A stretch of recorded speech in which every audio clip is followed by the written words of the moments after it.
आपने सब कुछ जीरो से चालू किया है। छठी कक्षा तक घर में लाइट नहीं हुआ करती थी, तो जिसके घर में लाइट है वो आदमी अमीर लगता था। कभी माँ कान की बाली देती थी 200 रुपये लेके आओ, बहुत दुख लगता था तब। और आज की तारीख में पार्लियामेंट के बिल्डिंग का मेंटेनेंस का काम मिला, आदरणीय प्रधानमंत्री जी का घर का काम मिला, फिर राष्ट्रपति भवन का काम मिला, फिर सुप्रीम कोर्ट का मिला। आप जयपुर एयरपोर्ट बात करें, मुंबई एयरपोर्ट, चेन्नई, बैंगलोर, बड़े एयरपोर्ट्स लगभग 18-19 एयरपोर्ट हमारे पास है कंप्लीट मैनेजमेंट के लिए। 8 लोगों से चालू की थी और अभी लगभग 1 लाख लोग काम करते हैं पूरे देश भर में। अभी आप क्या क्या चीजें कर रहे हैं? कैंसर की बहुत इफेक्टिव हेल्प करने वाली दवा हमने बनाई है। आदरणीय संजय दत्त जी वो बीवीजी के पेशेंट है। मैं ये कहना चाहता हूँ कि डॉक्टर गायकवाड़ की हर चीज की दवा 3 साल से खा रहा हूँ। बहुत मुझे फर्क पड़ा है और बहुत अच्छा लगा है। आदरणीय गडकरी साहब ने मुझे पार्किंसंस के कई पेशेंट दे दिए थे। हनुमंतराव गायकवाड़ इन्होंने पार्किंसन और कैंसर इसके ऊपर जो दवाई तैयार की है, अनेक लोगों को देने का काम मैंने किया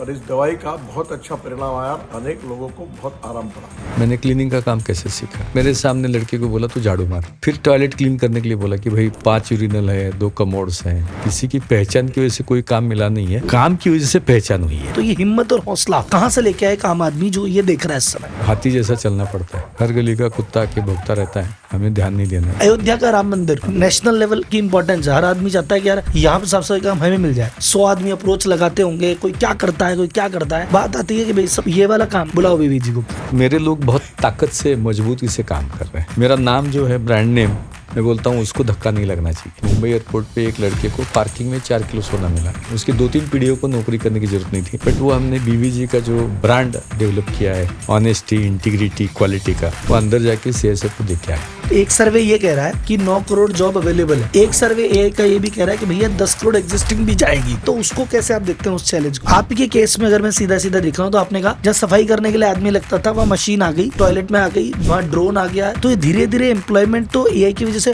कहीं हद तक कम भी होगा।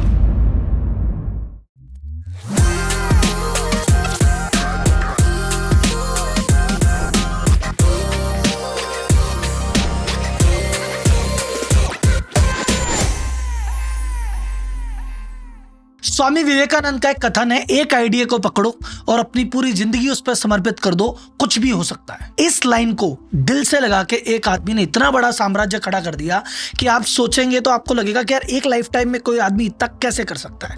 आप ध्यान से सुनिएगा, आपका दिमाग काम करना बंद कर देगा। मैं बात कर रहा हूं मिस्टर हनुमंतराव गायकवाड़ की, जिनका बचपन गरीबी में बीता, एक चौल में रहा करते थे और आज की डेट में इनके 1 लाख एम्प्लॉय हैं पूरे भारत में। इनका मुख्य वर्क है हाउस कीपिंग का, जो कि बड़े कॉर्पोरेट में साफ सफाई होती है, मेंटेनेंस होती है, वो काम। टाटा बिरला जैसे बड़े बड़े ग्रुप के 700 से ज्यादा कॉर्पोरेट क्लाइंट्स हैं। संसद की सफाई का जिम्मा हो या प्रधानमंत्री आवास या प्रधानमंत्री ऑफिस या सुप्रीम कोर्ट, देश के 21 से ज्यादा मंदिर, चाहे वो शिरडी का मंदिर हो, चाहे सोमनाथ का, चाहे वैष्णो देवी माता का। उसके अलावा देश के 22 से ज्यादा एयरपोर्ट, इवन यूएस का डेट्रॉइट एयरपोर्ट, इन सब जगहों पे इनका स्टाफ सर्विस करता है। इनका टारगेट है आने वाले 5 से 10 साल में 10 लाख व्यक्तियों को रोजगार देना। ये तो एक बिजनेस है। उसके अलावा किसानों के लिए अलग से काम करते हैं, जिससे उनके खेतों की उर्वरकता बढ़े। इसके अलावा ये मेडिकल के फील्ड में कई पेटेंट दाखिल कर चुके हैं, हार्ट के लिए, लिवर के लिए, बाकी दवाएं बना रहे हैं। इनका सब चीजों का एकमात्र उद्देश्य है भारत का विकास। इनकी दवाइयां नितिन गडकरी जी भी लेते हैं और संजय दत्त भी लेते हैं। इनका एम है कि अपनी संपत्ति का 90 से 95% ये दान करके जाएंगे। तो आज के पॉडकास्ट में जानते हैं इनकी कहानी की ये यहाँ से यहाँ तक कैसे है, इनका विजन क्या है, इनके अलग अलग बिजनेस में क्या काम कर रहे हैं, कैसे काम कर रहे हैं। और मैं आपको गारंटी देता हूँ कि अगर आप जीवन के किसी भी फेज पे हैं, चाहे भी आप स्कूल में हैं, कॉलेज में हैं, व्यापार में हैं, और आपको लग रहा है कि यार मैं जीवन में कुछ बड़ा कर सकता हूँ क्या, कैसे, मेरे पास तो सुविधाएं नहीं है, मैं तो संघर्ष में हूँ, ये स्टोरी आपको इंस्पायर करेगी जीवन में जहाँ भी है, जो भी है, उसको बड़ा करने के लिए। तो सीधे चलते हैं हनुमंतराव जी से उनके जीवन की कहानी सुनने। धन्यवाद। Welcome sir to the podcast. Sir ये मेरा ऑनर है, मेरे बिहाइंड द सीन तो बता रहा था, मैं ऑन द सीन बता देता हूँ। मैंने मेरे जीवन की जो पहली बिजनेस बुक पढ़ी थी, कनेक्ट द डॉट्स, उसमें सर की कहानी थी बीवीजी। मैंने अभी आप बातचीत करते करते कंफर्म हुआ, तो 15 साल पहले मैंने कहानी पढ़ी थी। मैंने कहा क्या बात है, ऐसा होना चाहिए व्यक्तित्व। आज प्रभु की कृपा है कि मैं इनके सामने बैठा हूँ और इनकी कहानी से मैं इंस्पायर हुआ था और आज मैं यहाँ बैठा हूँ। और मेरी इच्छा है कि सब लोग इनकी कहानी से इंस्पायर हो और आने वाले 5-10 साल में अपने अपने जीवन में कुछ बहुत बड़ा करके दिखाएं। तो सर मैं तो आपके बारे में बहुत परिचित हूँ, रिसर्च के द्वारा आगे और भी जानेंगे, लेकिन एक बार आप अपने बारे में बताइए जनता को कि अभी आप क्या क्या चीजें कर रहे हैं और कितना बड़ा आपका एम्पायर है और क्या है।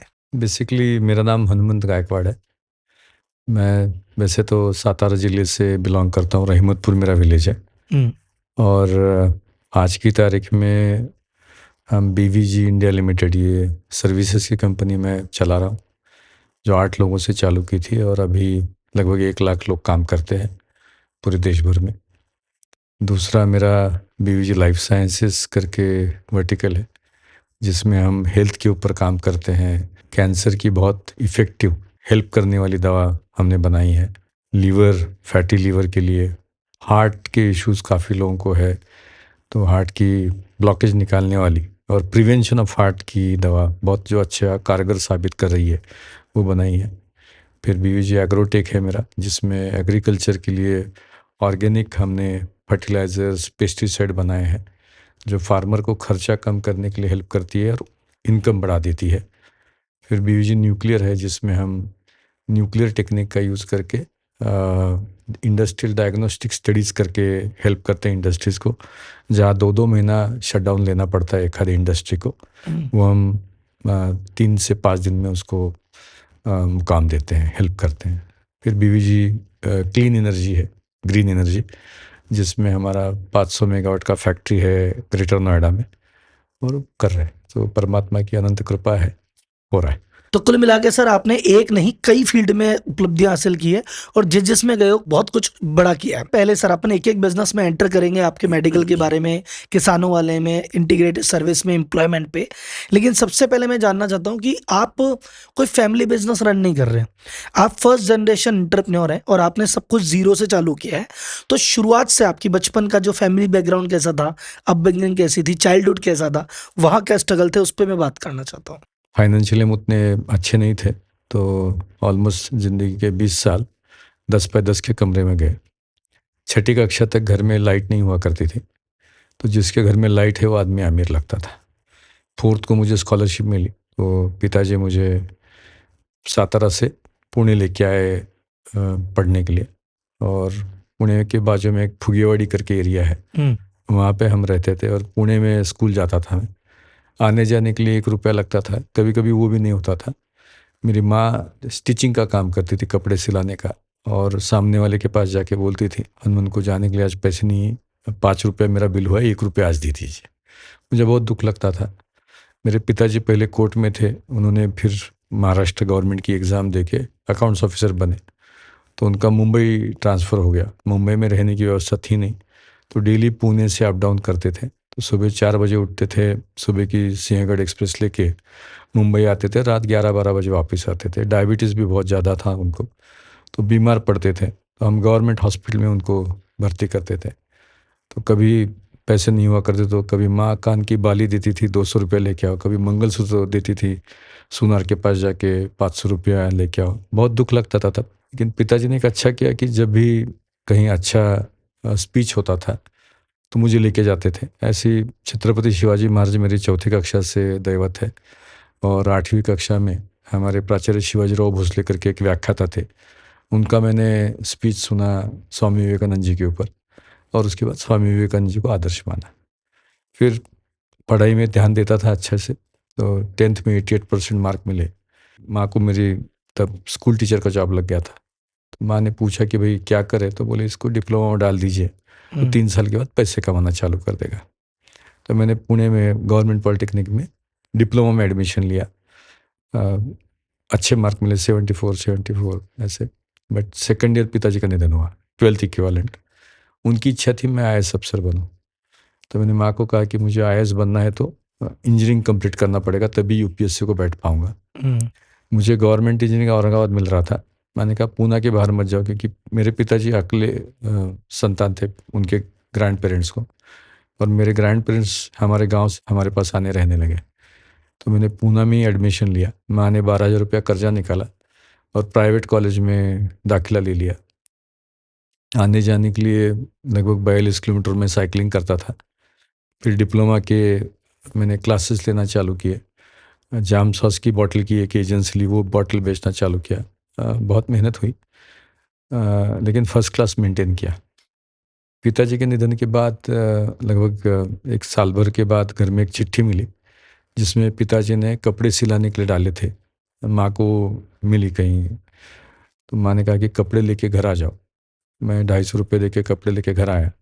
उस रात बहुत सोचा कि एक दिन अपने भी नए कपड़े ऐसे ही नए रह जाएंगे, तो हम जिंदगी में कुछ अलग काम करेंगे। मित्रों से चर्चा की कि सोशल काम करेंगे, अच्छा काम करेंगे, समाज के लिए काम करेंगे, संस्था का नाम क्या रखना है। किसी ने कहा कि संस्था का नाम सातारा का रखो, मैं सातारा से हूँ। किसी ने कहा पिताजी का नाम रखो, किसी ने कहा अजिंक्य तारा रखो। मैंने कहा नहीं, विवेकानंद जी मेरे आदर्श हैं, संस्था का नाम रखेंगे भारत विकास। और भारत विकास प्रतिष्ठान करके 1991 में मैंने वो संस्था रजिस्टर की। लोगो बनाया, भारत का नक्शा, पीछे सूरज और बीच में छोटा दिया। तब सोच ये थे कि देश की तरक्की हो चारों तरफ। आप ये फोटो दिखा देंगे तो मैं बाद हाँ। में दिखा दूंगा। ये ऐसा लोगो बनाया था 1991 में कि देश की तरक्की हो और एक दिया जैसा हम काम करें, और भगवान साथ चलता है, ये मैं अनुभव करता हूँ। टाटा मोटर्स में जॉब लग गया 94 में। आपको पॉलिटेक्निक के बाद ही लगा या कॉलेज आपका हो गया, इंजीनियरिंग हो गया था? इंजीनियरिंग करने के बाद मैंने सेकंड ईयर ग्रेजुएट ट्रेनिंग करके मुझे 94 में जॉब लगा टाटा मोटर्स में। जॉब लगने के बाद मैंने जब मेरी तनख्वाह 6,500 रुपया थी, तो कंपनी ने 2-1 करोड़ रुपए मैंने बचाया कॉस्ट सेविंग में। मतलब साल की सैलरी 78,000 थी, लगभग 201 साल की सैलरी कंपनी को वापस दे दी। तो मेरे वाइस प्रेसिडेंट ने मुझे बुला के पूछा कि बेटा तुम बहुत अच्छा काम कर रहे हो, तुम्हें रिवॉर्ड क्या चाहिए। जनवरी 97 का 3rd वीक था। हमको टाटा मोटर्स में तब थर्सडे छुट्टी होती थी, वेडनेसडे उन्होंने मुझे बुलाया था कि तुमको रिवॉर्ड क्या चाहिए, डबल प्रमोशन, डबल इंक्रीमेंट या दोनों दे दूं। तो मैंने कहा साहब मुझे कुछ नहीं चाहिए, मैं खुश हूँ मेरी सैलरी में, बट मेरे बचपन के जो दोस्त मेरे साथ खेला करते हैं वो मेरे पास जॉब मांगने के लिए आ रहे हैं कि मैं उनको कुछ जॉब के लिए हेल्प करूँ। तो उन्होंने पूछा कि क्या काम कर सकते हैं। मैंने कहा साहब 7वीं पास है, 10वीं फेल है, एक ज़्यादा पढ़ा लिखा है, तो हेल्पर का काम कर सकते हैं। तो उन्होंने कहा हेल्पर का काम नहीं दे सकते, but can they do cleaning. तो मैंने कहा क्लीनिंग कर सकते हैं। बोले फिर तुम्हारी कोई संस्था है क्या, क्योंकि एज ए इंजीनियर तुमको तो नहीं दे सकते हम काम। तो मैंने कहा साहब मेरी कॉलेज में एक संस्था मैंने खोली थी जिसका ट्रस्ट एंड सोसाइटी में रजिस्ट्रेशन किया था मैंने, और उस नाम से फिर हमने 22 में 97 को हाउसकीपिंग का काम चालू किया। और ये पहले महीने का बिल था 12,009 रुपया, पहले महीने की बिल थी 12,000 रुपया। और भारत विकास प्रतिष्ठान, लोग चिढ़ाते थे जब कोई मीटिंग में जाता था मैं, तो बोलते थे ये देखो भारत का विकास करने वाले आ गए। मेरी दर्शकों से यही गुजारिश रहेगी कि हाथी जैसा चलना पड़ता है, हर गली का कुत्ता आके भौंकता रहता है, हमें ध्यान नहीं देना है। तो हमने कभी ऐसा किसी के साथ कंपेयर नहीं किया, बट काम अपने काम के ऊपर श्रद्धा से काम किया और एक्सलेंस लाने की कोशिश की। तो पहले साल हमने 8 लाख का टर्नओवर किया, फिर 30 लाख हुआ। 99 में नवंबर में शादी हुई मेरी वैशाली के साथ में। She is MCOM MMS ICAA, बहुत सारा पढ़ी लिखी है। तो शादी होने के बाद उसको मैंने बोला कि मैंने जॉब छोड़ना है मुझे और बिज़नेस करना है। तो 1 महीने के बाद उसने बहुत झगड़ा किया मेरे साथ, ये कौन सा बिज़नेस करोगे, क्या करोगे। मैंने कहा हाउसकीपिंग करना है। मतलब क्या होता है। मैंने कहा तू घर क्लीन करती है, मैं फैक्ट्री क्लीन करता हूँ। तो 1 महीने के बाद उसने परमिशन दी। फिर माँ को पूछा मैंने, माँ मुझे जॉब छोड़ना है, बिज़नेस करना है। तो माँ ने झगड़ा किया, बोली 7 पीढ़ी में हमारे किसी ने बिज़नेस नहीं किया है। मेरा छोटा भाई है अभी दत्तात्रेय, हमारे 7 पीढ़ी में एक ही बेटा है। मेरे पिताजी अकेले, ग्रैंडफादर अकेले, उनके पिताजी अकेले। टिपिकली जो फैमिली सपोर्ट स्ट्रक्चर होता है वो हमारे घर में था नहीं। हमारी 2 एकड़ नॉन इरीगेटेड लैंड थी, जो जिरायत बोलते हैं हम, तो वैसी लैंड थी। तो 10-1 लाख रुपए मेरे पास बचे थे। तो मैंने मई 2000 में 7 एकड़ ज़मीन, हमारे गांव से कृष्णा रिवर जाती है, कृष्णा रिवर के बगल में मैंने 7 एकड़ ज़मीन खरीदी और नवंबर 2000 में रेसिग्नेशन दिया। और फिर परमात्मा की कृपा से शिवाजी का आदर्श लिया कि भाई पूना के बाहर पहले काम चालू करते हैं। तो बेंगलोर में जी पावर करके कंपनी थी, इनामदार करके उसके CEO थे। हमने टाटा मोटर्स में पूरा मशीन के साथ क्लीनिंग का काम चालू किया था। पहली बार मशीन से क्लीनिंग हो रहा था, जहाँ 500 लोग लगने थे वहाँ 300 लोगों में काम हो रहा था, क्वालिटी भी अच्छी हो रही थी। तो उन्होंने कहा जी मैं अमेरिका में मैंने देखा है, तुम बेंगलोर आके काम करोगे क्या। तो तब तक मैंने सुमो गाड़ी खरीदी थी, 8 बच्चे गाड़ी में डाले और हम बैंगलोर के लिए चल पड़े। मैं खाली एक सीख लिया था कि कन्नड़ बरुदिल्ला, कि कन्नड़ बोलना नहीं आता है, उतना ही एक सीख लिया था। और फिर जी पावर का काम मिला। उसी दौरान हमको शिरडी साई बाबा संस्थान का भी काम मिला। एक एक करके काम सर बढ़ते बहुत गए। सारे सर आपके सारे प्रोजेक्ट इंटरेस्टिंग है, एक एक करके सबसे बात जी। करेंगे। लेकिन पहली चीज तो देखो दर्शकों, यहाँ पे वाली बात है कि हम कहते हैं ना कि दूसरों के लिए करते हो तो हमेशा ज्यादा मिलता है। 6,000 की सैलरी, 2 करोड़ का सेविंग करी। अब उन्होंने पूछा आपसे कि 2 प्रमोशन चाहिए, डबल income। सैलरी चाहिए या दोनों चाहिए? ये कहते हैं हाँ मुझे चाहिए। तो इनकी 6 की सैलरी 12 हो जाती, थोड़ा सा प्रमोशन मिल जाता, लेकिन रहते वहीं पे। पर उन्होंने कहा भाई मुझे कुछ मत दो यार, मेरे यार दोस्त है भाई लोग, इनको कर दो। तो भाइयों की मदद करने के लिए और भारत का विकास का नाम लेके जब आगे बढ़ते हैं तो चीज़ें बदलती है। सर इसमें यहाँ पे मैं एक इंपॉर्टेंट मैसेज आपसे चाहता हूँ, स्टोरी में आगे बढ़ेंगे। लेकिन जब टफ फेज आता है कि भाई आदमी, मान लो आप, कई लोग कहते हैं ना, कई लोग क्राइम की दुनिया में उतरते हैं, वो यही कहते हैं हमारा बचपन बहुत खराब था, हम क्या करते, हमारे पास ऑप्शन नहीं था। कोई बिटर हो जाता है, कोई क्या हो जाता है। पर आपने ऐसी स्थिति में कि जब खाने की दिक्कत है, आपको पैसे की दिक्कत है, हर चीज़ की दिक्कत है, उन चीज़ों के बीच में भी हिम्मत न हार के हौसला रखा कि नहीं यार भाई साहब जो है वो है, हम कुछ करेंगे कुछ करेंगे। तो ये हिम्मत और हौसला कहाँ से लेके आए एक आम आदमी जो ये देख रहा है इस समय? विवेकानंद जी का एक थॉट है, take up one idea, make that idea your life, think of it, dream of it, and that's way to success. मैंने ये ठान लिया था कि मुझे ज़िंदगी में कुछ करना है तो भारत के विकास के लिए काम करना है, और वो आइडिया थी। सो मेरे कार्ड के ऊपर भी मैंने लिखा है कि we have taken that idea of Bharat Vikas, and सब बिजनेसेस में मैं वही हो रहा भारत विकास के प्रति योगदान देने के लिए काम करता हूँ। अपने से हो सकता है, मेरी किसी के साथ स्पर्धा नहीं है, किसी के साथ कंपैरिजन नहीं है, अपने आप से स्पर्धा है, अपने आप से कंपैरिजन है कि कल से आज अच्छा काम करूं, आज से कल फिर अच्छा काम करूं, और जो काम करूं जिससे हज़ारों लोगों की मदद हो जाए। ये पैशन से काम करते हैं, और I got blessed with my team जो बहुत ज़बरदस्त काम करती है। तो वही बेंगलोर चालू हुआ, चेन्नई चालू हुआ, हैदराबाद चालू। मैं महीने के 25 दिन पूना के बाहर रहता था। मेरा ड्राइवर जगन्नाथ तब 29 ईयर्स अभी मेरे साथ काम करता है, रहता था। तो बहुत इंसल्ट भी होता था। फैक्ट्री के अंदर सिक्योरिटी गार्ड अंदर छोड़ता ही नहीं था कि भाई हमने काम दे दिया है। मैं बोलता था मुझे HR से मिलना है, एडमिन से मिलना है, तो कोई छोड़ता नहीं था। तो मैं सोचता था कि दिल्ली में पार्लियामेंट है, प्रधानमंत्री साहब रहते हैं, ऐसी कोई बड़ी संस्था का हमको काम मिलेगा तो लोग रिस्पेक्ट करेंगे। और जैसे मैंने कहा कि आप अगर नेकी से काम करो तो भगवान साथ चलता है, और मैं तो डेली अनुभव करता हूँ। मैं सोचता था, और विद इन ईयर्स टाइम हमको पार्लियामेंट के बिल्डिंग का मेंटेनेंस का काम मिला, जो 1 मार्च 2003 को हमने चालू किया, आज तक चालू है।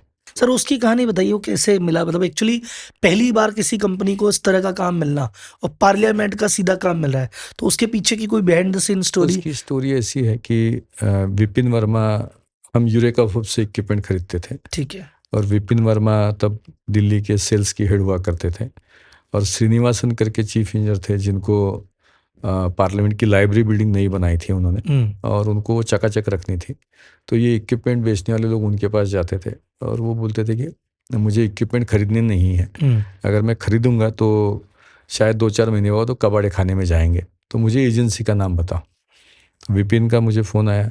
तब बेंगलोर में और सब जगह हम मशीन के साथ क्लीनिंग करते थे, तो हमने मैकेनाइज क्लीनिंग या ऑटोमेटेड क्लीनिंग, ये वर्ड हम लेके आए इंडस्ट्री में, जिससे क्वालिटी इंप्रूव होती है, खर्चा कम होता है, और ओवरऑल हाइजीन बहुत अच्छा मेंटेन होता है। तो श्रीनिवासन साहब से मैं जाके मिला, उन्होंने कहा कि मैं 6 महीने के लिए पहले काम दे दूंगा, अगर आप अच्छा काम करेंगे तो मैं आपको आगे रखूँगा। तो वैसे हमको वो टेंडर मिला, और जो आज तक चालू है। तो वो लाइब्रेरी का था ना उस समय? लाइब्रेरी का मिला, फिर 6 महीने बाद मेन पार्लियामेंट मिला, फिर आदरणीय प्रधानमंत्री जी का घर का काम मिला, फिर आदरणीय प्रधानमंत्री जी के ऑफिस का काम मिला, अच्छा, PM ऑफिस भी आप हाँ। आप क्लीन करते हैं? हाँ। PM हाउस भी आप क्लीन करते हैं? फिर राष्ट्रपति भवन का काम मिला, फिर सुप्रीम कोर्ट का मिला। काम वो से सब काम वर्ड ऑफ बढ़ते गए, माउथ ही है, मतलब सबके पीछे। काम से काम बढ़ते गए। हाँ हाँ। मतलब लोग मुझे पूछते कि तुम्हारी किसके साथ पहचान है, मैं बोला किसी की पहचान की वजह से कोई काम मिला नहीं है, काम की वजह से पहचान हुई है। हाँ। फिर टाटा मोटर्स ने मुझे बोला जमशेदपुर जाके काम करो, तो मैंने तब हमारे बोरवणकर साहब थे जो जमशेदपुर गए थे प्लांट हेड करके, मैंने कहा साहब बिहार से लोग महाराष्ट्र में आते हैं काम करने के लिए। नहीं, बोले वहाँ पे तुम चाहिए क्योंकि यहाँ ट्रेनिंग नहीं है लोगों को, सिस्टम नहीं है, प्रोसेस नहीं है।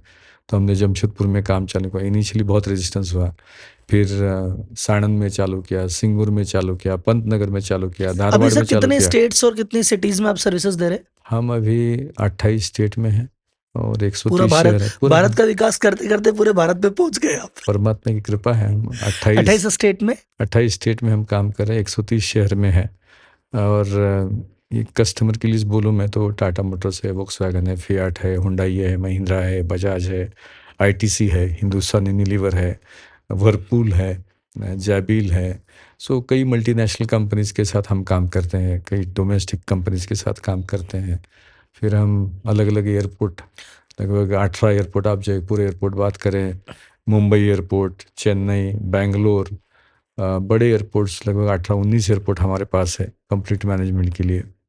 मैं महाराष्ट्र में इमरजेंसी मेडिकल की सेवा राज्य सरकार की तरफ से देने का काम करता हूँ। 108 जो नंबर चलता है उसमें भी हम थोड़ा हटके काम करते हैं। पूरे वर्ल्ड में एम्बुलेंस में पैरामेडिक होता है, महाराष्ट्र में भी पैरामेडिक का ही प्लान था। और पैरामेडिक का आपको डेफिनेशन बताऊं तो वो 12th पास बच्चा 1 महीने का कोर्स करता है पैरामेडिक होने के लिए और उसको बैंडेज बांधना सिखाते हैं। तब हमने सोचा कि हम डॉक्टर वाली एम्बुलेंस दे दें। तो तब के जो सेक्रेटरी साहब थे उनका कि डॉक्टर मिलेंगे, हमने कहा मिलेंगे।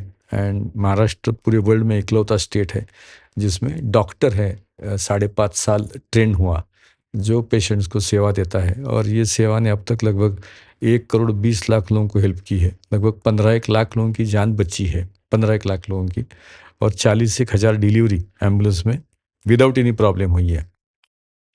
ये सेवा बीवीजी महाराष्ट्र में और जम्मू कश्मीर में 2 जगह देते हैं। हमारे पास टोटल अभी 1500 एम्बुलेंसेस हैं।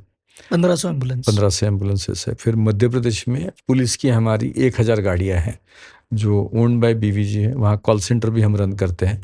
वहाँ पे भी अब तक लगभग 2-1 करोड़ लोगों को हेल्प हुई है मध्य प्रदेश में। फिर हम अलग अलग मंदिरों का भी काम करते हैं, कॉरपोरेट में भी काम करते हैं। महाराष्ट्र की जो कुलदेवत हम बोलते हैं उसमें तुळजापुर है, पंढरपुर है विट्ठल जी का, तुळजापुर तुळजा भवानी माता का, कोल्हापुर महालक्ष्मी, सिद्धिविनायक मुंबई, ऐसे बड़े मंदिर। फिर सोमनाथ है, द्वारका है, अपना अयोध्या का राम मंदिर है, शिरडी साई बाबा है। शिरडी साई बाबा तो 2001 से है। बांके बिहारी मंदिर वृंदावन का बीवीजी के पास है। अभी हमने 1 अप्रैल को वैष्णो देवी जी का चालू किया। वो अलग अलग मंदिरों में हम काम करते हैं। लगभग 20-21 मंदिर हो गए अभी जहाँ पे हम सेवा देने का काम करें। सो परमात्मा की कृपा है। मेरा जब बर्थडे होता है तो सब मंदिरों में पूजा होती है और प्रसाद अगले दिन आ जाता है। बिहाइंड द सीन भी कम से कम मैंने जब भी आपसे कुछ बोला आपकी एक ही आवाज़ है कि सर परमात्मा की कृपा है। 2-3 बार अभी इसमें बोल चुके हैं और ये कृपा में बिलीव करते हैं और ये उसी का प्रताप मुझे देखने को सीधा सीधा सर मिल रहा है। सर इसमें भी खैर मैं तो अब आपने जो एक वैसे एक मूल मंत्र दे दिया है कि काम से ही पहचान मिलती है और काम से ही काम मिलता है, लेकिन फिर भी ये जो इतनी सारी चीज़ें हैं ना, इसकी इंटरेस्टिंग भाई अयोध्या का राम मंदिर नेशनल लेवल की इंपॉर्टेंस है। हर आदमी चाहता है कि यार यहाँ पर साफ सफाई काम हमें मिल जाए। 100 आदमी अप्रोच लगाते होंगे, कोई क्या करता है कोई क्या करता है, पर बात आती है कि भाई सब ये वाला काम बोले बुलाओ बीवी जी को। तो ये जो चीज़ आपने अर्न की है, इसके पीछे कोई इंटरेस्टिंग कहानी जो आप बताना चाहेंगे? किसी ने किसी और को रख लिया, फिर परेशान होकर हाथ जोड़ के बुलाना आपको ही पड़ा, ऐसी कुछ कहानी? ये मेहनत जो हुई है, नाम जो हुआ है वो क्वालिटी काम की वजह से हुआ है। क्वालिटी काम क्यों होता है? हम जब लोगों को लेते हैं काम के लिए तो जिसको सबसे ज़्यादा ज़रूरत है वो आदमी को लेते हैं। उसमें यही देखते हैं खाली कि उसमें सीखने की तैयारी है क्या, वो सीख सकता है क्या, उसको सिखा देते हैं। सिखाने के बाद उसको ट्रेनिंग दे देते हैं अच्छे से, उसको ऑडिट भी करते हैं और उसको मार्केट में जो सैलरी मिल सकती है उससे 2 पैसा ज़्यादा देने की कोशिश करते हैं। उसको एक फैमिली का हिस्सा बना देते हैं। तो मैं लोगों को बोलता हूँ कि ये आजीवन ठेका नहीं है कि एक बार काम मिल गया तो लाइफ टाइम हम करते रहेंगे। आप अच्छा काम करोगे तो मुझे काम मिलेगा, मुझे काम मिलेगा तो आपको मिलेगा। ये साइकिल मत ब्रेक करो। तो और टीम बहुत मजबूती से काम करती है। नीचे का मतलब I represent entire 1 lakh people team, लेकिन हमारे महाराष्ट्र में दही अंडी है। हर एक स्तर बहुत मजबूती से खड़ा है, मजबूती से, तभी मैं ऊपर खड़ा हूँ। तो ये पूरा जो क्रेडिट जाता है पूरी टीम को जाता है। सबसे निचले जो काम करने वाले लोग हैं उसके ऊपर सुपरवाइजर है, उसके ऊपर असिस्टेंट मैनेजर है, उसके ऊपर मैनेजर है, डीजीएम है, जीएम है, वीपी है। तो पूरा मैंने स्ट्रक्चर बना दिया है और पूरा डेलीगेशन, रिस्पॉन्सिबिलिटी, अथॉरिटी दे दी है कि भाई ये काम आपने बहुत अच्छे से करना है। अभी मैं मई महीने में 25 दिन अमेरिका में था, मुझे काम का एक भी फ़ोन नहीं आया। तो पूरी रिस्पॉन्सिबिलिटी लेने के लिए पूरी ताकत से टीम तैयार होती है। बहुत सारे बिजनेसमैन हैं हमारे पास कोचिंग के लिए आते हैं, हम सबको कहते हैं कि भैया आप बिल्ड ए स्ट्रॉन्ग टीम और उनको डेलीगेट करो। तो पहली दिक्कत तो उनको टीम बिल्ड करने में आती है, जी। और दूसरी बात अगर जैसे तैसे टीम बिल्ड भी कर दी तो वो उनको डेलीगेशन में डर लगता है कि अरे यार नहीं, मतलब वो मैं स्टेटमेंट कहता हूँ कि लोग चाहते हैं कि काम या तो मैं करूं, या मेरे सामने हो, या मुझसे पूछ के हो, या मुझे बता के हो। जी। मैंने कहा अगर ऐसा काम करोगे तो हमेशा बिजनेस लिमिटेड ही रहेगा। करेक्ट। बिजनेस करने के लिए तुम्हें तो छोड़ना पड़ेगा, करेक्ट। पर ये व्यापारियों से छूटता नहीं है। लेकिन आपने छोड़ दिया और इतना बड़ी टीम डेवलप कर ली। उन व्यापारियों को एक मैसेज आप प्लीज मेरी तरफ से दे दो कि भैया ये जो फीलिंग आती है ना कि मैं करूंगा मैं करूंगा मैं छोड़ के डेलीगेट कैसे करें, क्योंकि आपने बहुत जीरो से स्टार्ट किया है। ये कोई नहीं है कि आप IIT IIM वाले हार्वर्ड से नहीं पढ़ के आए, आपने जो सीखा जीरो से सीखा है। तो आपका मैसेज शायद दिल तक लगे उनके। बेसिकली मेरी सबको यही दरखास्त रहेगी कि भाई आपका काम आपको 100% पता होना चाहिए। मैंने क्लीनिंग का काम कैसे सीखा कि एरिया नाप लिया 10 metre by 10 metre, 10 metre by 10 metre, 100 square metre area, और मेरे सामने लड़के को बोला तू झाड़ू मार। तो क्लीनिंग करने के लिए उसको 8 मिनट लगे, मतलब 1000 स्क्वायर फीट एरिया करने के लिए 8 मिनट लगे, 10 मिनट लगे। फिर मैंने कहा पानी डाल और मॉपिंग कर, तो कितना टाइम लगता है। और तीसरा वॉशिंग कर। फिर टॉयलेट क्लीन करने के लिए बोला कि भाई 5 यूरिनल है, 2 कमोड्स हैं, तो कितना टाइम लगता है। आपका अगर अभ्यास पक्का है तो मुझे भी कोई बिल्डिंग में जाने की जरूरत नहीं होती। मैं खाली पूछ लेता हूँ कितनी बिल्डिंग है, कितने आदमी लगेंगे, 2 मिनट में बता देता हूँ। तो ये अभ्यास हर एक आदमी का पक्का होना चाहिए। कोई भी काम करें आप, चाहे आपके पेड़े की दुकान हो कि कितना लीटर दूध आता है, उसमें फैट कितना है, उससे कितना मावा पड़ेगा और उससे कितना पेड़ा बन सकता है। अगर आपको पक्का पता है तो आपको कोई वेड़ा नहीं बना सकता, आपको कोई पागल नहीं बना सकता, आपका कोई फायदा नहीं ले सकता। वो चीज़ हर चीज़ में बारीकी से देखना जरूरी है। डिटेलिंग बहुत आवश्यक है। डेटा से ही हो जाएगा, खड़े रहने की जरूरत क्या है। हाँ। फिर क्या है, फिर मुझे पता है कि भाई ये बिल्डिंग में 25 आदमी लगने हैं, ये मशीन लगनी है, ये केमिकल लगने हैं, तो मुझे काम आता है। मुझे पता है कि लोगों को मैंने ट्रेन किया है और फिर टेक्नोलॉजी का यूज़ कर रहे हैं। पहले इतना नहीं था, लेकिन आजकल टेक्नोलॉजी का भी बहुत यूज़ कर रहे हैं। तो जो भी बढ़ना चाहता है आगे, उसने डेलीगेट करना चाहिए। आपको अगर शिखर पे चढ़ना है तो पहली पायरी, अगर आप पहली पायरी पे अटक के रहेंगे तो नहीं होगा।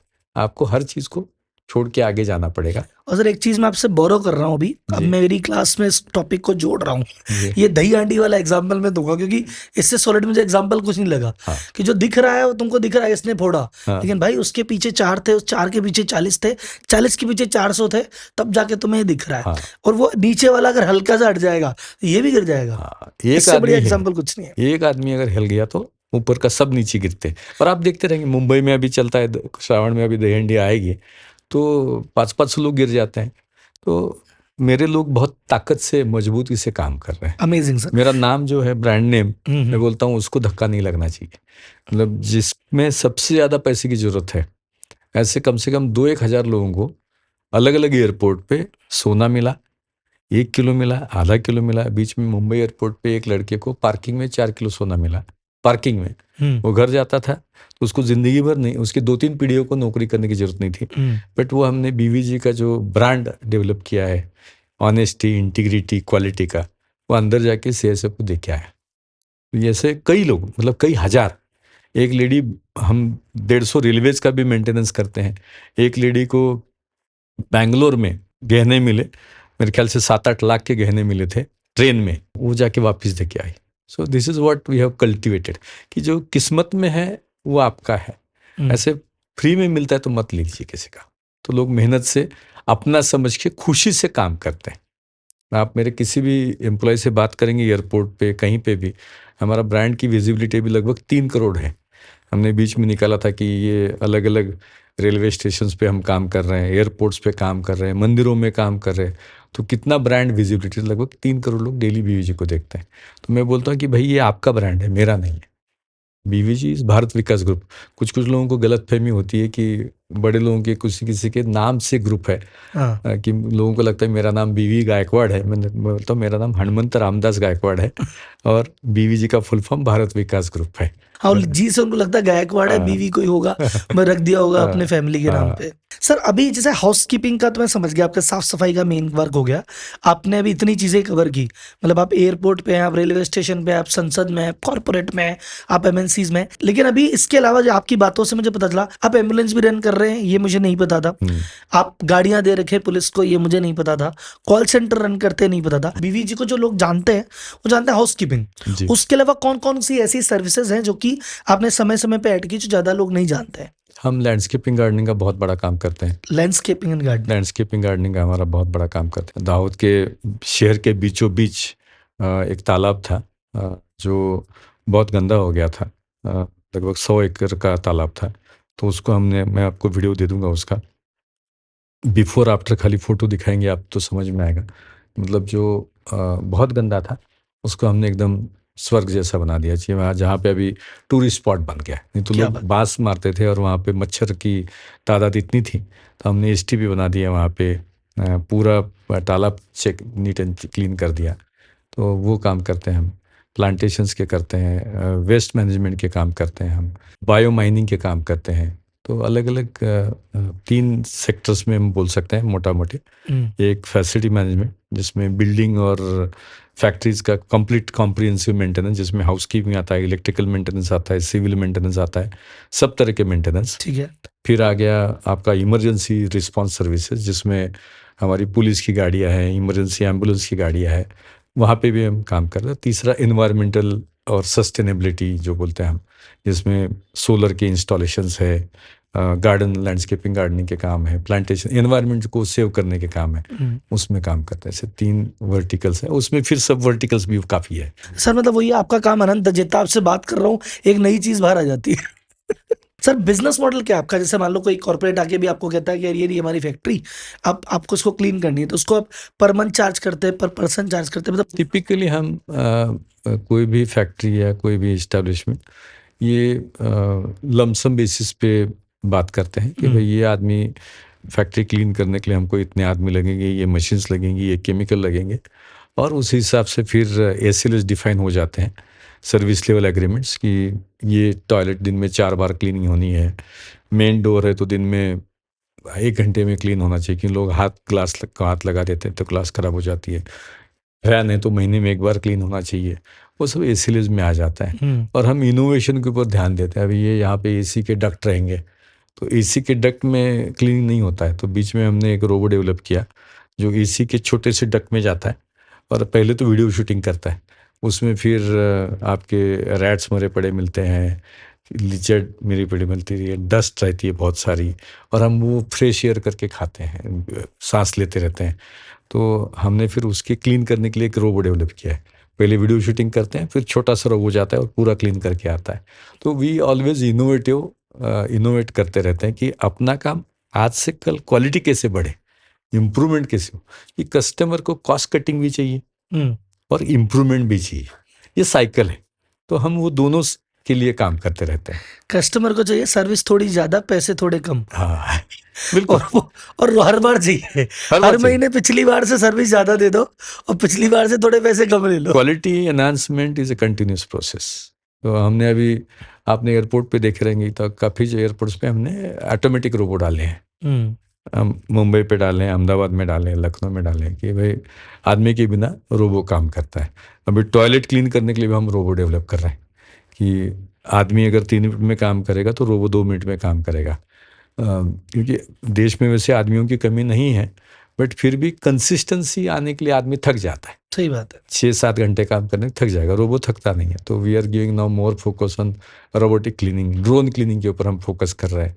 सो we are bringing new technologies which will help customers to bring down the cost and improve the efficiency.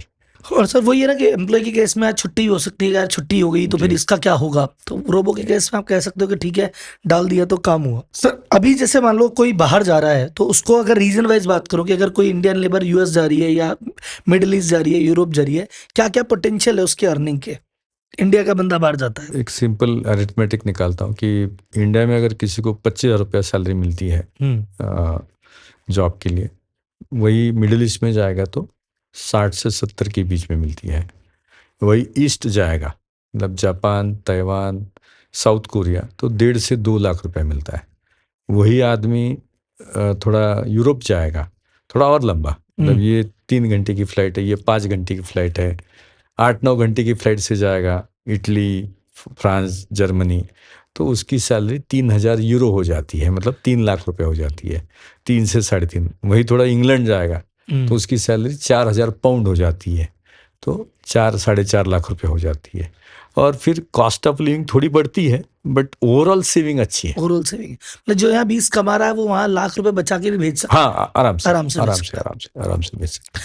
तो लेकिन सर वहाँ पे लिविंग कंडीशंस वैसे ठीक है, हाँ, कंफर्टेबल और बहुत अच्छा है। स्ट्रगल वगैरह तो नहीं है, जैसे कहते हैं ना भी ले आप जॉब करने चले तो जाता है पर वहाँ बहुत स्ट्रगल होता है, ऐसा तो नहीं है। फिनलैंड से हमारे पास रिक्वायरमेंट आई है, उनको कुक चाहिए, उनको अरेबिक कुक चाहिए 100, उनको कॉन्टिनेंटल कुक चाहिए 100, इंडियन कुक चाहिए, चाइनीज़ कुक चाहिए, थाई चाहिए। तो कुक की रिक्वायरमेंट 500 की है, और एक कुक को आने जाने का एयरक्राफ्ट का टिकट 2 साल में एक बार कंपनी दे देगी। वहाँ पे खाना, रहना और पूरा इंश्योरेंस के सहित सब कंपनी करेगी। तो जो भी 2.25 लाख सैलरी मिलेगी वो नेट सेविंग है उसकी। अभी वो पार्टी वार्टी नहीं करे ज़्यादा और तो 1.5 लाख रुपए हर महीने घर भेज सकता है। तो स्किल होनी चाहिए आप में, जी। आपके पास। उसमें 3 चीज आपने बताई, मेन चीज कि आपको काम आता हो, आपका स्किल सॉफ्ट स्किल हो और लैंग्वेज हो, तो काम हो जाता है बस, आपका। जैसे मान लो इसी समय आपने बात कही और कोई कुक देख रहा है आपको, कह रहा है भाई साहब मेरे को भेज दो हाँ। तो कैसे कांटेक्ट करे आपको या किसी और को? बीवीजी की हमारी वेबसाइट पे info@bvg करके हमारा ईमेल एड्रेस है, उसके ऊपर बायोडाटा भेज दे तो हम उसका ये करके कैटेगरी वाइज हम स्टोर करके रखते हैं। जैसी रिक्वायरमेंट आई तो उस हिसाब से आगे लेके जाते हैं। अमेजिंग। लेकिन सर अभी करंट एनवायरनमेंट में जैसे हमारे ट्रम्प जी मौजूद है, वो वैसे हो रहे हैं कि अरे इमिग्रेंट को हटाओ करो, या सब जगह भी ओवरऑल ऐसा हो रहा है कि यार आदमी अपने अपने आदमी को प्रायोरिटी दे रहा है, तो ऐसे केस में ठीक है अभी जाना? माहौल कैसा है, पॉजिटिव नेगेटिव, या मीडिया का बनाया हुआ है या एक्चुअल नहीं है? नहीं, देखो वर्ल्ड बहुत बुढ़ापे की तरफ बढ़ चुका है। यूरोप में, जापान में लोग ही नहीं है काम करने के लिए, ठीक है ना।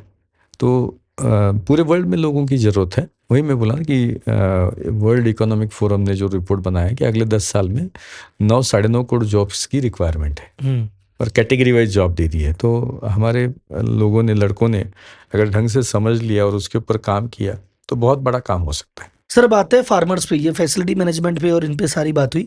फार्मर्स पे, फार्मर्स के लिए भी काफी काम कर रहे हैं, उसके बारे में थोड़ा डिटेल पे बात करते हैं इस सेक्शन में। मैंने जो बिजनेसेस डिसाइड किया ना, वो कभी ऐसे ये करना है करके नहीं किया। 2012 में वैशाली ने घर बनाया तो भगवान को प्रार्थना की कि 20 साल 10 बाय 10 के कमरे में रहा, अभी और क्या करना है ज़िंदगी में, तो सोचा फार्मर्स के लिए काम करते हैं। और फिर सोचता हूँ तो चीज़ें हो जाती है। तो अलग अलग साइंटिस्ट मिले और हमने फिर अलग अलग प्रोडक्ट डेवलप किए बीवीजी ने, जिसमें फार्मर की खर्चा कम होता है। 100% ऑर्गेनिक हर्बल प्रोडक्ट हमने डेवलप किए हैं, जिससे उत्पादन जो है वो 30% से 200% एक सीजन में बढ़ जाता है। फार्मर का यील्ड बढ़ जाता है और खर्चा कम होता है। यील्ड की क्वालिटी बढ़ जाती है। जैसे सोयाबीन है तो उसमें प्रोटीन का परसेंटेज बढ़ जाता है, करक्यूमिन, हल्दी में करक्यूमिन का परसेंटेज बढ़ जाता है और खर्चा कम होता है। तो ये ऐसे पेस्टिसाइड्स वगैरह देते हैं क्या? पेस्टिसाइड है, क्रॉप ग्रोथ प्रमोटर्स है, और पूरी बीवीजी एग्रोटेक करके हमारी कंपनी है, उसमें ये सब प्रोडक्ट बना देते हैं। फिर देश में इनफर्टाइल एनिमल का बहुत बड़ी मात्रा में इनफर्टाइल एनिमल है जो प्रेग्नेंट नहीं होते हैं। मतलब 30 करोड़ एनिमल गाय और भैंस देश में है, और उसमें 20% एनिमल प्रेग्नेंट नहीं होते हैं। ये NDB-DB का डेटा है, नेशनल डेयरी डेवलपमेंट बोर्ड का।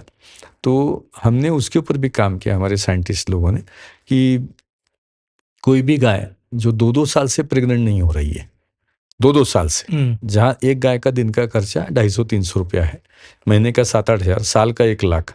मैं बोलता हूँ ऐसी 10 गाय हमें दे दीजिए, 10 गाय जो 2 साल से, मतलब आपका 2 लाख रुपया खर्च हो चुका है, हम मात्र 2,000 रुपये खर्चे में 10 में से 6 गाय कन्वर्ट करके दे देते हैं। एक गाय का खर्चा मैक्सिमम 2,000 रुपये आता है, तो उसमें भी हम काम कर रहे हैं। फिर गाय का फैट, SNF बढ़ने की हमारे प्रोडक्ट डेवलप किए, वो सब हर्बल है, आयुर्वेद के। और फार्मर्स के लिए पूरे महाराष्ट्र में मैंने कम से कम 350 स्पीचेस दिए, और मैंने स्लोगन दिया था, विषमुक्त खेती, विषमुक्त खेती, निरोगी भारत, मतलब पॉइजनलेस फार्मिंग, हेल्दी इंडिया। क्योंकि आज जो हम जहरीली दवाइयाँ यूज़ कर रहे हैं उससे कैंसर बहुत हो रहा है घर घर में। भारत में अभी मेरे ख्याल से 1,70,00,000 लोग कैंसर ग्रस्त हैं, डिटेक्टेड कैंसर है। कितने लोगों को पता नहीं कि उनको डिटेक्ट है या नहीं है। पंजाब से एक कैंसर ट्रेन चलती है राजस्थान के लिए, हर, मतलब आप पूछो तो आपके यहाँ बैठे हुए हर एक को कोई ना कोई उसके रिश्तेदारी में, मित्र परिवार में कैंसर पेशेंट मिल जाएगा, इतना प्रमाण फैल गया है। तो फिर मैंने जब एग्रीकल्चर में जब स्पीचेस दी तो समझ में आया कि फार्मर्स की हेल्थ के इशूज उससे ज़्यादा खतरनाक है। तो we started doing research in Ayurveda, कि आयुर्वेद आगे क्यों नहीं गया, और उसमें काफ़ी फिर रिसर्च किया है। पिछले 10 साल से हमारी लगभग 130 लोगों की टीम है, 30 बाहर के लोग हैं और 100 इंटरनल लोग काम करते हैं। और फिर हमने रिसर्च फंडामेंटली क्या किया कि चरक संहिता ग्रंथ है, उसमें लिखा है कि फलाने फलाने झाड़ की खाल आप चैत्र पूर्णिमा के दिन निकालो। तो हमने कहा चैत्र पूर्णिमा क्यों, बाकी दिन क्यों नहीं? तो हर 15 दिन में हमने उसकी खाल निकाली, और हमने ये देखा कि मेडिसिनल फाइटोकेमिस्ट्री जिसको बोलते हैं वो हमने टेस्ट की। तो चैत्र पूर्णिमा के दिन उसमें मेडिसिन वैल्यू 5% मिली, बाकी कोई दिन 0.5% मिली। इतना वेरिएशन, जैसे गन्ना आप चौथे 5वें महीने में काटेंगे तो मीठा लगता है, मैच्योरिटी आती है 12th महीने में या 18वें, तो कौन सी जाति का है उस हिसाब से। वैसे हर वनस्पति का साइकिल अलग अलग है। कुछ वनस्पति ह्यूमन DNA को डैमेज करती है, तो हम वो वनस्पति लेते नहीं। हम 5 तरह से थोड़ा अलग काम करते हैं, कि वो हर्ब ह्यूमन DNA को प्रोटेक्ट करता है, डैमेज करता है, फिर ऑप्टिमाइजेशन स्टडी करते हैं। फिर हेवी मेटल का बहुत यूज़ है आयुर्वेद में। तो आयुर्वेद में हेवी मेटल में वैसे दिक्कत नहीं है, बट कुछ बनाने में गड़बड़ हुई तो पहले किडनी डैमेज हो जाती है, बाद में लीवर। तो यूरोप अमेरिका में हेवी मेटल वाली दवा बैन है, तो हमारे दवा में कोई भी हेवी मेटल नहीं है, कोई भी हेवी मेटल नहीं है। फिर हम दवा को आयुर्वेद में कहा है कि काढ़ा करके ले लो, हानि के साथ ले लो, दूध के साथ ले लो। It requires ways and means to take that medicine inside your body. हम दवा को नैनो टेक्नोलॉजी का यूज़ करके नैनोटाइज कर देते हैं, तो particle size 9 nano to 20 nano हो जाता है। एंड फिर बेस्ट अवेलेबल केमिकल ड्रग है उसके साथ कंपेयर करते हैं, और वो उससे अच्छा निकला तो बात करते, तो बात भी नहीं करते। तो मुझे ऑनेस्टली बताने में खुशी है और आनंद है कि मेरी टीम ने जो रिसर्च किया है उससे जो कैंसर की दवा बनी है वो बहुत इफ़ेक्टिवली काम करती है, हेल्प करती है। कोई भी कैंसर पेशेंट किसी भी स्टेज का हो, जो रेगुलर ट्रीटमेंट ले रहा है, साथ साथ उसने अगर ये ट्रीटमेंट लिया तो it helps him to cure faster. मतलब हमने येल यूनिवर्सिटी में उसका टेस्टिंग किया। अमेरिका की येल यूनिवर्सिटी ही वर्ल्ड की टॉप 5 यूनिवर्सिटीज़ में है, और वहाँ पे ये साबित हुआ कि कैंसर सेल की डेथ लैब में 24 घंटे के अंदर हो जाती है, और अच्छे सेल बढ़ते हैं। तो कैंसर की दवा बहुत अच्छी बनी है। आदरणीय संजय दत्त जी जो एक्टर है हमारे, वो BVG के पेशेंट है पिछले 4 साल से, और उनको भी बहुत अच्छा फ़ायदा हुआ है। उन्होंने हाल ही में एक खुद से वीडियो बाइट दिया है कि उनको बहुत ज़बरदस्त, वो हार्ट की दवा, कैंसर की दवा, लीवर की दवा लेते हैं। नमस्कार, मैं हूं संजय दत्त, और मैं ये कहना चाहता हूं कि डॉक्टर गायकवाड़ की दवा मैं अभी 3 साल से खा रहा हूं, और गडकरी साहब ने मुझे बोला कि बहुत अच्छी दवा है, और मैं हर चीज़ की दवा खा रहा हूँ गायकवाड़ साहब की, और बहुत बहुत मुझे फ़र्क पड़ा है और बहुत अच्छा लगा है। ये लीवर की दवा है जो मैं खाता हूँ रोज़। ये कैंसर के लिए दिया था उन्होंने, वो भी लेता हूँ,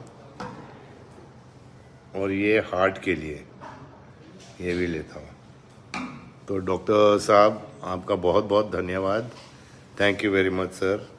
और इससे बहुत मुझे मदद हुई है, और थैंक यू, आपने मुझे ये दवाई दी, थैंक यू, और बहुत अच्छी दवा है, थैंक यू सो मच। आदरणीय गडकरी साहब ने मुझे पार्किंसंस के कई पेशेंट दे दिए थे, और सबके सब पेशेंट को जहाँ पार्किंसंस के लिए दवा नहीं है ऐसे डॉक्टर लोग बोलते हैं, वहाँ पे अपनी दवा से काफ़ी फ़ायदा होता है। मतलब 3-4 महीने के अंदर 80-90% रिलीफ मिलता है। हनुमंतराव गायकवाड़ इन्होंने इनकी वीवीजी कंपनी के द्वारा पार्किंसन और कैंसर इसके ऊपर जो दवाई तैयार की है अनेक लोगों को देने का काम मैंने किया। विशेष रूप से पार्किंसन की दवाई करीब 300 लोगों को मैंने यहाँ नागपुर में और अन्य जगह पर दी, जिसमें पार्किंसन की कोई दवाई नहीं ऐसा डॉक्टर बोलते हैं, पर इस दवाई का बहुत अच्छा परिणाम आया और अनेक लोगों को बहुत आराम पड़ा। कैंसर को भी रुग्णों को आज इस पे ये दवाई लेकर वो वैसे ही जीवन जी रहे हैं, ये भी अच्छा अनुभव मिला। उन्होंने आयुर्वेद में रिसर्च करके अच्छी दवाइयाँ तैयार की। संजय दत्त जो फिल्म स्टार है, उन्होंने मेरे कहने पर ही उनसे दवाई ली और उनको भी काफ़ी बड़े प्रमाण में कैंसर और बाकी तकलीफों के लिए बहुत अच्छा फ़ायदा हुआ। मुझे लगता है कि ये जो रिसर्च करके जो दवाई है उन्होंने तैयार की है वो बहुत अच्छी है। जरूर जो विशेष रूप से इस प्रकार की रोगों का सामना कर रहे हैं जरूर इसका उपयोग करके देखें, ये विश्वास के साथ मैं कहता हूँ। धन्यवाद। वैसे हार्ट की दवा हमने बनाई जो हार्ट के ब्लॉकेजेस को निकाल देती है, आर्टरीज क्लीन करती है, हार्ट का पंपिंग इंप्रूव करती है, फंक्शन स्टेबल करती है। और ये आयुर्वेद की देन है। हम बहुत अलग तरीके से एविडेंस बेस्ड स्टडी करके, कि दुनिया को एविडेंस चाहिए, मैं बोलता हूँ वैसे नहीं चाहिए, आप दिखाओ नहीं तो श्राद्ध करो, उस तरह से। तो हमने जीन लेवल पे जाके हम स्टडी करते हैं कि ये दवा असर करती है तो क्यों करती है, कौन सा जीन अप रेगुलेट होता है, कौन सा जीन डाउन रेगुलेट होता है और क्यों असर करती है। हमारे पास एक्ने की क्रीम है, यंग एज में एक्ने आता है, दिन में 3-4 बार लगाइए, शाम को सो जाइए, सुबह तक एक्ने दिखता नहीं है। तो हेयर ऑयल है जो हेयर फॉल बंद कर देता है, वाइट बाल काले हो जाते हैं, और साइंटिफिकली प्रूवन है कि 1 साल भर कोई अगर हेयर ऑयल लगाए और जिसका एज 40-50 के नीचे है तो 150 से 200 एप्लीकेशन में ये हो जाता है। लीवर सिरोसिस की दवा है। तो ऐसे अलग अलग क्षेत्र में, और ये सब आपने आयुर्वेद या चरक संहिता इसको पढ़ के? अलग अलग, मैं पढ़ा नहीं हूँ, अलग अलग टीम है अभी हमारी, अलग अलग वैद्य है। जैसे मोतिया बिंदु होता है तो उसकी भी हमारे पास दवा है, 10 में से 7 लोग दवा से ठीक हो सकते हैं, और उसके लिए भी बहुत अच्छा उसके अभी संशोधन जारी है, काम चालू है। हमारे डॉक्टर पवन सिंह जी की टीम वहाँ पे काम करती है। सर अभी जैसे लेकिन खेती की बात हो रही है, खेती के लिए आपने एकदम सही कहा कि जो पॉइजन मुक्त भारत तभी होगा जब पॉइजन वाली खेती होगी। लेकिन अभी ये जो नई ऑर्गेनिक खेती, इसको तक ट्रेंड को बल क्यों नहीं मिल रहा? मैं भी चाहता हूँ कि हेल्दी खाऊं, सब चाहते हैं हेल्दी खाएं। मान लो आलू 10 रुपए किलो है, कोई कह रहा है कि ऑर्गेनिक तरीके से करेंगे महंगा हो जाएगा। मैं कहा 10 के 15 दे देंगे, लेकिन भैया महंगा देने में कोई दिक्कत नहीं, थोड़ा अच्छा दे देना बस। कस्टमर कह रहा है थोड़ा 2 पैसे ज्यादा ले लो पर अच्छा कर दो, फिर भी क्यों नहीं हो रहा है इस पे ऑर्गेनिक पे ज्यादा, मतलब लिमिटेड लोग कर रहे हैं। धीरे धीरे फोकस बढ़ रहा है। कोरोना के बाद बहुत सारे लोग ऑर्गेनिक के पीछे पड़े हैं और हो रहा है। कुछ लोग गड़बड़ी भी करते हैं, तो क्रेडिबिलिटी की जरूरत है। और इंडिया में उतना ये नहीं मिल रहा है, मतलब फार्मर को जो ये मिलना चाहिए। अमेरिका में मैं गया था अभी, प्याज जो नॉर्मल प्याज है वो अगर $1 किलो है तो ऑर्गेनिक प्याज $3 किलो है, 3 गुना महंगा है। यहाँ पे 20% भी एक्स्ट्रा मिले तो भी लोग आराम से करेंगे। तो वी आर प्रमोटिंग दैट। हमारे साथ 10,000 फार्मर अभी जुड़े हैं और उनके साथ हम काम कर रहे हैं। सर अभी हम जैसे, इसीलिए मैं लास्ट बात एक और कह रहा था कि हम नारा देते हैं जय जवान जय किसान, किसान के लिए सुविधा भी देते हैं, सब्सिडी भी जारी है, टैक्स भी नहीं लेते हैं, लेकिन फिर भी किसानों की दशा सुधर ही नहीं पा रही इतने टाइम से। क्या कारण लगता है आपको कि किसान एक लेवल के ऊपर क्यों नहीं आ पा रहा? मैंने महाराष्ट्र जो 300 स्पीचेस लिए तो उसमें हर स्पीच में मैं लोगों को पहला प्रश्न पूछता था। यहाँ सामने 3,000 से 25,000 लोग आते थे प्रोग्राम के लिए। मैं पहले पूछता था कि कितने लोग फार्मर है, तो सब लोग हाथ खड़ा करते थे। फिर मैं दूसरा प्रश्न पूछता था कि भाई इसमें से कितने लोगों ने अपने सॉइल का टेस्टिंग किया है, तो 3,000 में 25-30 लोग हाथ खड़ा करते थे कि हमने सॉइल टेस्टिंग किया है, मतलब 1%। फिर पूछता था मैं कितने लोगों ने पानी का परीक्षण किया है, तो मुश्किल से 1 आदमी करता है। तो फंडामेंटल हम बहुत गपशप में बहुत मशगूल रहते हैं कि ये नेता ने कैसे गलत काम किया, या इसने कैसे अच्छा काम किया। गांव में कोई भी जाएंगे तो हम गप्पेबाजी में बहुत मशहूर है, लेकिन हमारे खेत में क्या है कोई देखता नहीं है। तो फार्मर को मैं एजुकेट वही करता था कि भाई पहले सॉइल टेस्टिंग करो, सॉइल के 16 घटक चेक करो, उसके बाद पानी टेस्ट करो कि पानी में कितने क्षार है, कितने घटक है, जितने चाहिए, और उसके बाद फिर आप हमारे साथ आइए, हमारा बीवीजी के प्रोडक्ट यूज़ करिए। आपका गारंटेड हम आपका जो यील्ड है वो 50% से 200% बढ़ा के दे देंगे। और ऐसे कई ट्रायल किए हमने। तो फार्मर को अपने आप को झांक के देखने की ज़रूरत है। बाजू वाले ने प्याज लगाया तो मैं भी प्याज लगाऊं, उसने पोटैटो लगाया तो मैं भी पोटैटो लगाऊं, उसने 4 बोरी यूरिया डाला तो मैं भी यूरिया डालूं। वो ठीक नहीं है। मेरा एक फार्मर है जालिंदर सोलस्कर करके, जिसने लास्ट ईयर पर एकड़ ओपन फार्मिंग में 30 लाख रुपया नेट प्रॉफिट कमाया पर एकड़। 10 एकड़ की खेती में 3 करोड़ रुपया नेट प्रॉफिट कमाया। ये उसकी किस्मत अच्छी थी। उसने एक बार वो डोबली मिर्ची बोलते हैं हम, शिमला मिर्च, उसका क्रॉप लिया था, और झेंडू जो मेरीगोल्ड के फ्लावर है वो क्रॉप लिया था। तो दोनों में उसको बम्पर रेट मिले, बट एवरेज वो 10 लाख रुपया कमाता है पर एकड़, जहाँ देश का औसतन फार्मर जो है वो 30 से 50 रुपया कमाता है, ये 10 लाख रुपया कमाता है। थोड़ा स्मार्ट काम 20x का रिटर्न है, थोड़ा सा स्मार्टली प्ले करते हैं। तो कुल मिला के वो है ना कि भाई देखा देखी ना करके प्रॉपर सिस्टमेटिक कस्टमाइज्ड अप्रोच करेगा तो हो सकता है बिल्कुल विकास। बिल्कुल बिल्कुल। सर आयुर्वेद पे अपन बात कर रहे थे। आयुर्वेद देखो, हम बात करते हैं कि आयुर्वेद प्रूवन है, हर जगह अपन ने देखा कि आयुर्वेद हमेशा काम करता है, 100% काम करता है, हमारे इंडिया से निकला हुआ है और हर भारतीय को उस पर गर्व भी है। लेकिन बीमार होगा तो भाग के मेडिकल के पास जाएगा या एलोपैथी में जाएगा। तो ये आयुर्वेद पे अभी भरोसा क्यों नहीं जमा हमारा?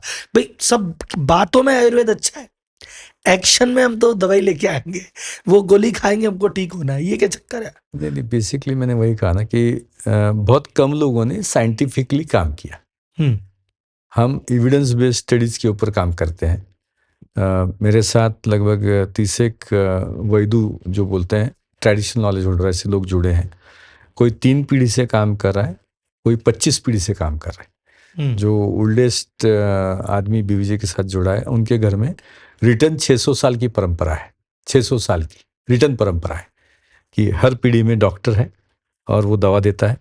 उनके प्रूवन फार्मूलाज उन्होंने हमको दिए हैं। तो उसमें से जो हेवी मेटल वाला पार्ट है वो हम निकाल देते हैं, नैनोटाइज कर देते हैं, और ऐसी दवाइयाँ बहुत इफेक्टिव। मैं गुजारिश करूँगा कि आप भी और सब लोग, ये हार्ट की दवा है ना, एकदम मिरेकल काम करती है। बाकी सब बीमारियाँ आपको बता के आती है, ये बता के नहीं आता है। मतलब अच्छे लोगों को कल स्ट्रेस अच्छा था और आज हार्ट अटैक आ गया। 13 साल के बच्चे को भी हार्ट अटैक आ रहा है। तो इससे फायदा बहुत होता है और कॉस्ट इफेक्टिव। मतलब लाख रुपए का लोग मोबाइल खरीदते हैं, हम ये थ्रो अवे प्राइस में दवा देते हैं, जिसकी आर्टरीज क्लीन होती है और मसल पावर बढ़ जाती है। ऐसे कई चीज में हम तो मतलब सर एक चीज अभी जो मैं आपकी बात से समझ पा रहा हूँ, ये ऐसा नहीं है कि भाई मेरे अगर हार्ट प्रॉब्लम है तो मैं लूं, ये मैं लूं कि हो ही ना हो नहीं। और आपको फर्क महसूस करेंगे आप सीढ़ी चढ़ते वक्त, सपोज आप तो यंग है, बट आपके घर में माताजी पिताजी को दीजिए। नहीं सर, यंग ऐसा मान लो है भी, और सीढ़ी चढ़ने में हम यंग नहीं रहे ऐसा लगता है। थर्ड फ्लोर आते आते हमको पता चल जाता है कि हम यंग नहीं है। तो आप सीढ़ी लिख के रखो दादा कि आप सपोज एक मंजिल की 20 सीढ़ी होती है, 10 फीट का अगर हाइट है तो 60 सीढ़ी चढ़ने के बाद आपकी अगर सांस फूल जाती है तो 2 महीने के बाद आप 120 नहीं चढ़ेंगे तो नाप बदल देना। क्या बात, डबल होती है कैपेसिटी। 4 महीने में आपकी आर्टरीज 80 to 95% क्लीन अप हो जाती है। किडनी की भी, ब्रेन की भी, पूरी बॉडी की पाइपलाइन क्लीन होती है इससे। ये मैं पर्सनल सवाल पूछ रहा हूँ, हो सकता है ऑडियंस की बेनिफिट में है। ये रेगुलर बेसिस पे का नहीं, लाइफ टाइम?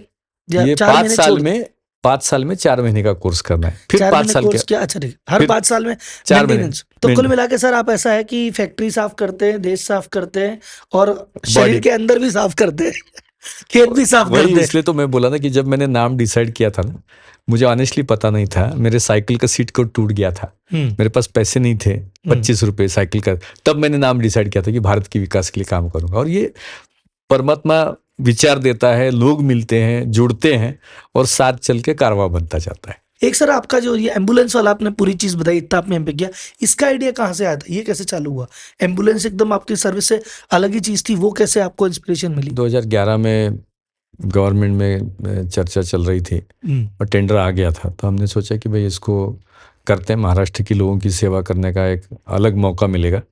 हमारे इंटरनली लोगों में दिक्कत थी कि भाई कैसे करेंगे, क्या करेंगे।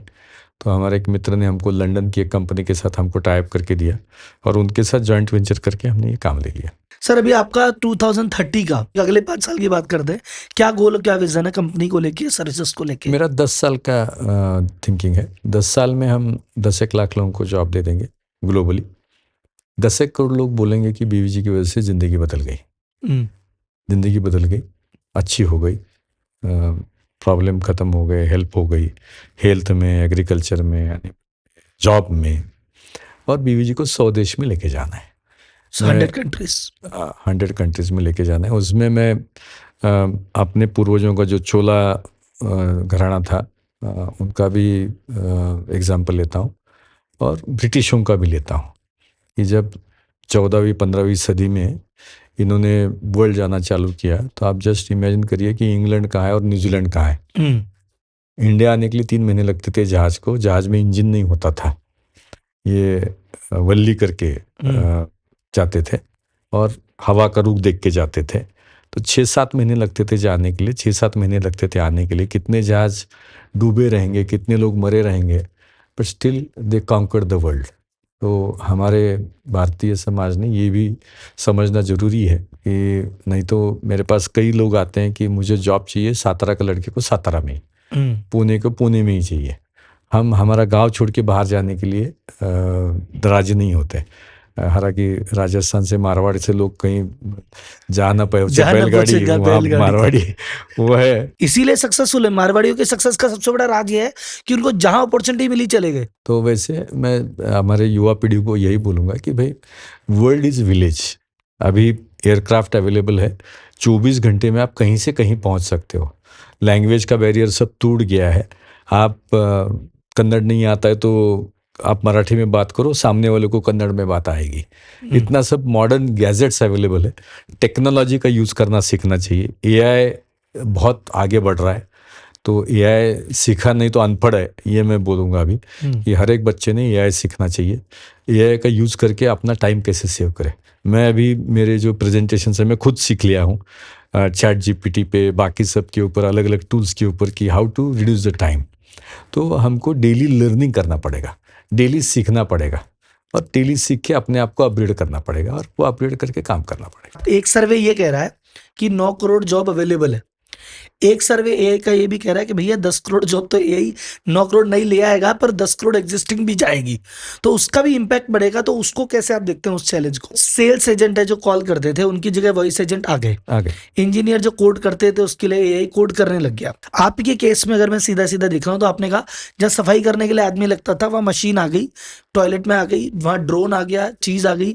तो ये धीरे धीरे एम्प्लॉयमेंट तो एआई की वजह से कहीं हद तक कम भी होगा। हाँ, तो उसको कैसे देखते हैं? मतलब क्योंकि एक तरफ हमको एम्प्लॉयमेंट बढ़ाना है और ये एआई कम भी कर रहा है। नहीं, एआई का देखो जॉब कहाँ बढ़ेगी? हेल्थ केयर में जॉब बढ़ेगी, पैरामेडिक लोगों की जॉब बढ़ेगी, नर्सिंग की जॉब बढ़ेगी, फिजिकल जो काम है, जो टाइल बिठाने के हैं, बाकी सब काम है, वो बढ़ेंगे।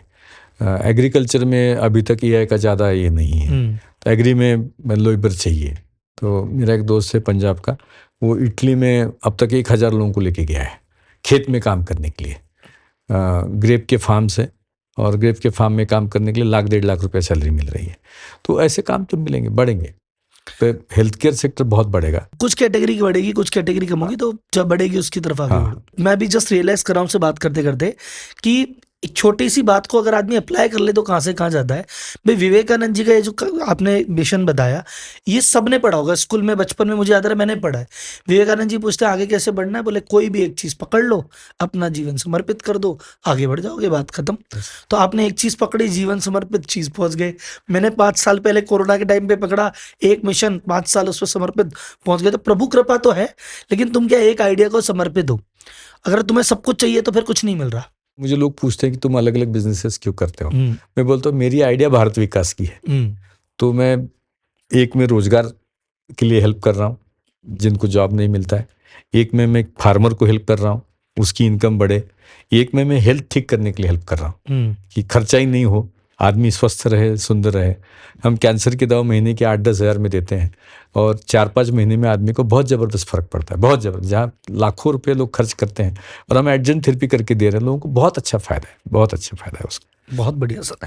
Last but not the least, this message is for not businessman, every Indian जो चाहता है कि भारत वापस विश्व गुरु बने या सोने की चिड़िया बने, तो उसमें एक आम भारतीय क्या सोचे और क्या करे कि हम इस मिशन में साथ पहुंचे। नहीं, उतना बड़ा नहीं हूँ मैं बताने के लिए, बट मैं ये बोलूँगा कि जो भी आदमी जो भी काम कर रहा है वो सर्वोत्तमता से करे, और जब अपना बड़ा हो रहा है तो आजू बाजू के 10 लोगों को बड़ा बनाने का कोशिश करे। भले उसके घर में काम वाली बाई हो, उसके लिए सैलरी देने के लिए फिर खिचपिच नहीं करे कि वो 1500 रुपये मांग रही है, मैं 1200 देता हूँ, उसको 2000 रुपये दे दे, उसकी खुशी देखे। उसका बच्चा अगर पढ़ रहा है तो उसको हेल्प करे। नॉर्मली ये होता है कि बड़ा आदमी होता है हम ऐसे ऊपर करके देखते हैं, और छोटा आदमी को हट उसको डांटते हैं या उसको ये करते हैं। मैं बोलता हूँ हर आदमी इंसान है, उसको रिस्पेक्ट दे दो, हर एक आदमी को रिस्पेक्ट दे दो, उसको पहले ह्यूमन करके समझो। वो मराठी में हमारे संत ज्ञानेश्वर करके महाराज हुए, बहुत बड़े संत थे, 750 साल हुए उन्होंने समाधि लिए। तो उन्होंने तब के विद्वानों ने उनको पूछा कि एक भैंसे का नाम ज्ञानेश्वर था, तो बोले तुमको वेद आते वो बोलेगा, तो उन्होंने भैंसे से वेद बुलवाए। तो जो हम बोलते हैं सब में आत्मा परमात्मा एक ही बसा हुआ है, तो हर एक आदमी को पहले रिस्पेक्ट दे दो। बड़े आदमी को बड़ा रिस्पेक्ट देते, छोटे को गलत मत समझो, वो किसी वजह से वो काम कर रहा है, कोई कैमरामैन है, कोई लाइटमैन है, हर एक को रिस्पेक्ट से बात करो। यही किया ना तो भी बहुत हो गया। तो भारत विश्व गुरु बनने के लिए हमको अपनी पूरी थॉट प्रोसेस चेंज करनी पड़ेगी, और खो रही है। सब कुछ रैपिड फायर राउंड है, कुछ छोटे छोटे सवाल हैं। आपकी फेवरेट बुक किताब? मन और उसकी शक्ति। मन और उसकी शक्ति, ये स्वामी विवेकानंद जी की बुक है। Your favourite movies? कोई मूवी देखते हो, सजेस्ट मूवी करना बहुत चाहो? कम देखी है, but Shyamchi Aai. Shyamchi Aai. Favourite food sir? हमारा मराठी भाकरी, भाकरी थालपीठ। Favourite city in India? Pune. Favourite city in world? London बहुत हेरिटेज लगता है। Biggest purchase till date? Purchase का ऐसा कोई शौक नहीं है। सब सादा कपड़े जीवन वपड़े के मेरा, चूचा। ये अभी जैकेट वैकेट खरीदा है, मेरा सतीश करके लड़का घर में काम करता है, वो खरीद के लेके आता है। तो वैशाली खरीदती है, मैं कभी दुकान जाता नहीं हूँ। Your role model? Ratan Tata साहब को मानता हूँ, Tata group as such, they are doing great things, so I am trying to follow them. एक कोट, जो एक लाइन या जो आपको इंस्पायर करती है, जो आप शेयर करना चाहो? Take up one idea, make that it your life. एक आइडिया उठाओ, जीवन समर्पित कर दो। स्वामी विवेकानंद जी का और एक कोट है, जब जीवन में अंधेरा छाया हुआ है तो हे युवक, अंधेरे से डरो मत, सूरज होने वाला है, लड़ते लड़ते आगे बढ़ो। सूरज हो भी गया तो भी लड़ना मत रोको, लड़ना जारी रखो, और लड़ाई जारी रहती है, स्तर बदलता रहता है। मुझे भी समस्या आती है, मुझे भी चैलेंजेस आते हैं, but you have to fight it out and आगे बढ़ना है। अमेजिंग सर, मतलब ये मान लो कि one of the best podcast I would say, और मतलब मेरी लर्निंग बहुत ज़्यादा है। वो जो है ना, बैठते ही एक जो वाइब मैच होती है कि आपसे बैठ के एक लगता है कि यार आप ऐसे बैठे हो कि अब कुछ भी संभव है। जितने भी दर्शक पॉडकास्ट सुन रहे हैं सबको सेम फीलिंग आई होगी। और वैसे मैं कह रहा हूँ, जैसे सर ने कहा ना कि वो किताब 5 रुपए की 7 रुपए वाली जो है 400-500 बार पढ़ चुके हैं। आप ये पॉडकास्ट भाई साहब डाउनलोड कर लो, सेव कर लो, और हर महीने में एक बार तो देख ही लिया करो, या जब परेशान हो तो सुन लिया करो, आपका काम हो जाएगा। जी, थैंक यू सर, धन्यवाद। सब दर्शकों को बहुत बहुत धन्यवाद, आपको भी धन्यवाद।